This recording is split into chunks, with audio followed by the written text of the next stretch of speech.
சாவித்திரி, சீதை, சகுந்தலை முதலிய பெண்களின் சரிதைகளை கேட்கும் போது இத்தகையோர்களுக்கு இம்மாதிரி மனப்போக்கு எவ்விதம் ஏற்பட்டது என்று நினைத்து நினைத்து மிகுந்த ஆச்சரியம் உண்டாகிறது. இம்மாதிரியான கற்புடை இத்தேசத்தை பெண்களுக்கு என்றும் ஒரு சிறந்த புவனமாக விளங்கி நின்றமை நமது நாட்டிற்கே ஒரு பெருமையாகும். யாரு? சாவித்திரி, சீதை, சகுந்தலை, அவங்க எல்லாம் ரொம்ப பெருமைக்குரிய பெண்டீர். இதுதான் பாரதியாருடைய இறுதி காலம். அவருடைய எல்லாமே அவருடைய தொடக்க காலத்து மட்டுமே சொல்றாங்களே தவிர நமது பூர்வ கால ஸ்திரீகளில் புராணநாதர்களை புரிந்திருக்க மனமில்லாமல் உடன்கட்டை ஏறிய ஸ்திரீகள்னா பெண்கள் உத்தமிகள் ஆவார்கள் அப்படின்னு சொல்லி இனி எதிர்காலத்தில் தர்மத்தின் பொருட்டாகவே வாழ்ந்து அதற்காகவே மடிந்து இதன் மூலமாக தமது நாயகருடைய ஆத்மாவுடன் லயப்பட்டு நிற்கும் ஸ்திரீகளே மகா ஸ்ரீகள் ஆவார். யாரு?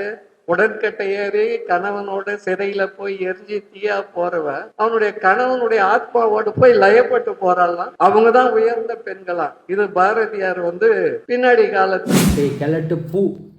இதுக்கு மேலே நான் சொல்லக்கூடாதுன்னு நினைக்கிறேன். நெசமாலுமே பாரதியாரோடைய கவிதையும் அவர் எழுதின நூலும் அவர் எழுதிய சில பத்திரிகைகளும் பார்த்துருக்கியா? உடன்கட்டை ஏறுவதை அவர் எவ்வளோ விமர்சனம் பண்ணியிருக்காப்புல, வேதனையை தெரிவிச்சிருக்காருன்னு உனக்கு தெரியுமா? வயசாயிருச்சுல, சாவு வேண்டியதுனடா, எதுக்குடா உயிரோடு இருக்கிறீங்க? 200 டேஷ் பண்ணதெல்லாம் போதும்டா. என்னால் கெட்ட வார்த்தை கூட பயன்படுத்த முடியல. வேதனை ஆகுது. எவனாச்சும் லேடிஸ் எதுவும் பார்த்துருவாங்களாங்கிற மாதிரி ஒரு ஃபீல் ஆகுது. அதனால தான்டா உனக்கு விட்டுக்கிட்டு இருக்கேன். அறிவு மயிர் இருக்கா அவங்களுக்குலாம்? சோறு திங்கிட்டா சோத்தை விட்டு பீதிங்கிறீங்களாடா, பீதண்ணி பயிலாம். அவன் என்ன மூத்திர பைய இருக்கான்ல, அவன் பேர் என்ன? ஈவேரா ராமசாமி. அவன் என்ன பெரிய ஆளுமையிறாவன்? சாதி வரி பிடிச்ச விஷ கிருமி தானடா அவன். ஏன் பிராமணரை தமிழுக்காகவும் இந்திய சுதந்திரத்துக்காகவும் போராடக்கூடாதா?